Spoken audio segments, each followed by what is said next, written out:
दुसऱ्या कोणत्याही गोष्टीला रिअल इस्टेट म्हटलेलं नाहीये, फक्त जमिनीला रिअल इस्टेट म्हटलंय.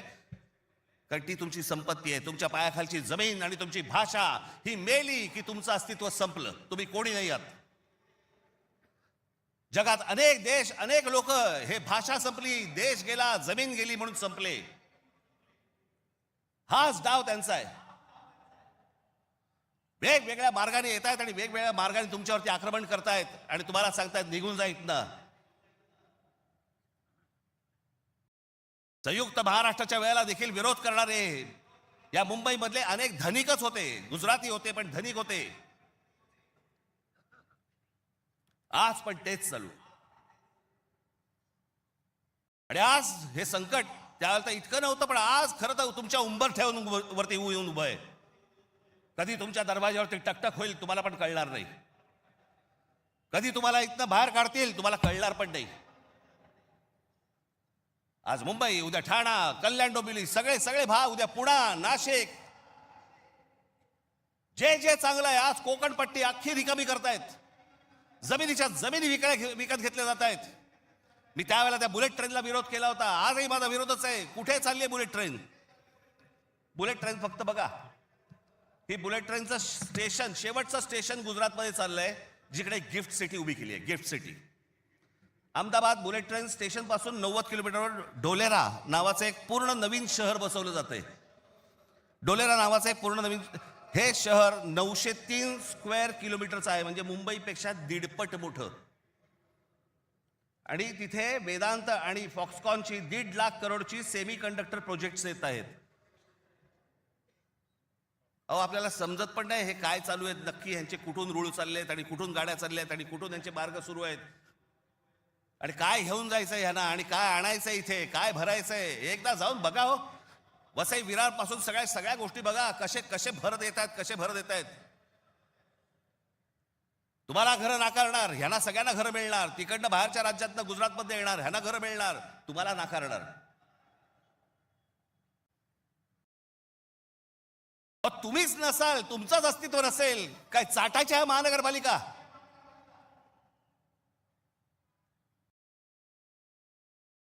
काय उपयोग आहे या गोष्टींचा? आम्ही भले आमच्या वचननाम्यामध्ये सांगितलेल्या अनेक गोष्टी आहेत ज्या उत्तम करू, उत्तम शहर करू, चांगल्या गोष्टी करू. मला असं वाटतं उद्धव ठाकरे आपल्या भाषणामध्ये या गोष्टी सांगतीलच. अरे पण तुम्ही असायला पाहिजेत ना त्याच्यासाठी. तुमची काय किंमत करून ठेवली आहे लोकांनी? कोण महाराष्ट्रामधला मराठी माणूस पैसे फेकले की विकला जातो? आपली किंमत आणि ही बोली लावणारे कोण? आमचेच. दुसऱ्यांच्या हातावरती बसून त्यांचा उद्देश साध्य करण्यासाठी आमचे लोक हे आमच्या लोकांना फोडतायत. काय दुर्दैव आहे बोला. अशा परिस्थितीमध्ये ही आजची निवडणूक होते. ही मराठी माणसासाठी शेवटची निवडणूक आहे. आज जर चुकलात कायमचे मुकलात म्हणून समजा. आज जर तुमच्या हातात ही शहरं गेली, त्यांच्या हातामध्ये गेली, उद्या राजानं मारलं आणि पावसानं झोडलं, तक्रार कोणाकडे करायची? आज इतर राजकीय पक्षांमधले पण जे मराठी लोक आहेत, माझं त्यांनाही आव्हान आहे, सोडा ते सगळं. या मराठी माणसासाठी एक व्हा, या मुंबईसाठी एक व्हा, या महाराष्ट्रासाठी एक व्हा.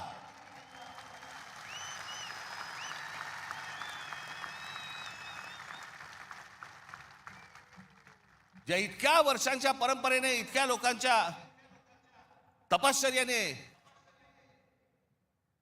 ही मुंबई महाराष्ट्राला मिळाली. 107 आमचे हुतात्मे गेले. उद्या मुंबई गेली तर त्या पुतळ्यानंतर काय अर्थ उरतो? आणि पुतळे काय म्हणतील ते? आमचा मराठी माणूस बेसावध राहिला आणि म्हणून आम्ही मिळवलेली मुंबई आम्हाला गमवावी लागली. आज तुमच्या समोर ही सोन्यासारखी संधी आलेली आहे. आम्हाला सत्ता काय, सत्याचं काय करू? सत्तेशिवाय पण आज पण लाथा मारल्यात ना. अनेक अंगावर आले, त्यांना तुडवलेच ना. पण तुम्हाला ह्यांचा मास या सगळ्या लोकांचा सत्ताधाऱ्यांचा तुम्हाला उतरवायचा या निवडणुकीमध्ये. कुठेही बेसावध राहू नका. माझी आपल्याला सगळ्यांना एक फक्त सांगणं आहे, हे ईव्हीएम मशीनवरती लक्ष ठेवा. दुबार मतदार सकाळी 6 वाजता मला जेवढे काय BLA नेमलेले आहेत सकाळी 6 वाजता तिकडे सेंटरवरती पाहिजेत दोन्ही पक्षांचे. आणि दोन्ही पक्षातले जे सगळे लोक आहेत यांना फक्त मी एकच सांगतोय, बाबांनो आता आपल्यातलं काही वाद नाही, आता खरी लढाई त्यांच्याशी आहे.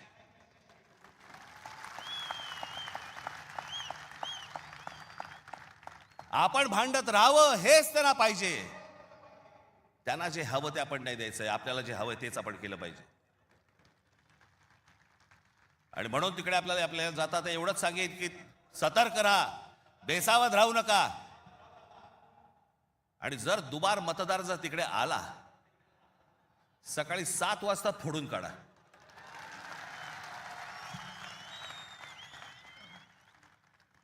ही मुंबई राहावी, हे महाराष्ट्र राहावं, राज्य राहावं, हे मराठी माणसाच्या हातात राहावं, तुमच्या हक्काचं असावं, तुमचंच आहे ते. आणि मला असं वाटतं की जो लढा आजपर्यंत मराठा साम्राज्याने दिला तो लढा आज तुम्हाला, आज सगळ्यांना, तुम्हाला, आम्हाला सगळ्यांना करायचा आहे. हा महाराष्ट्र वाचवायचा आहे, महाराष्ट्र समृद्ध करायचा आहे, ही आपली शहरं समृद्ध करायची आहेत, ही मुंबई आपल्याला वाचवायची आहे. ही मुंबई कदापि आपल्याला कुठेही गुजरातला राहून द्यायची नाहीये. या सगळ्या गोष्टींसाठी आपण सगळेजण कामाला लागाल अशी एक आशा अपेक्षा बाळगतो आणि आपणा सर्वांची मी रजा घेतो. धन्यवाद. जय हिंद, जय महाराष्ट्र. धन्यवाद राज साहेब. आणि यानंतर मी विनंती करतो शिवसेना पक्षप्रमुख आदरणीय उद्धव साहेब ठाकरे यांना, त्यांनी या सभेला मार्गदर्शन करावं.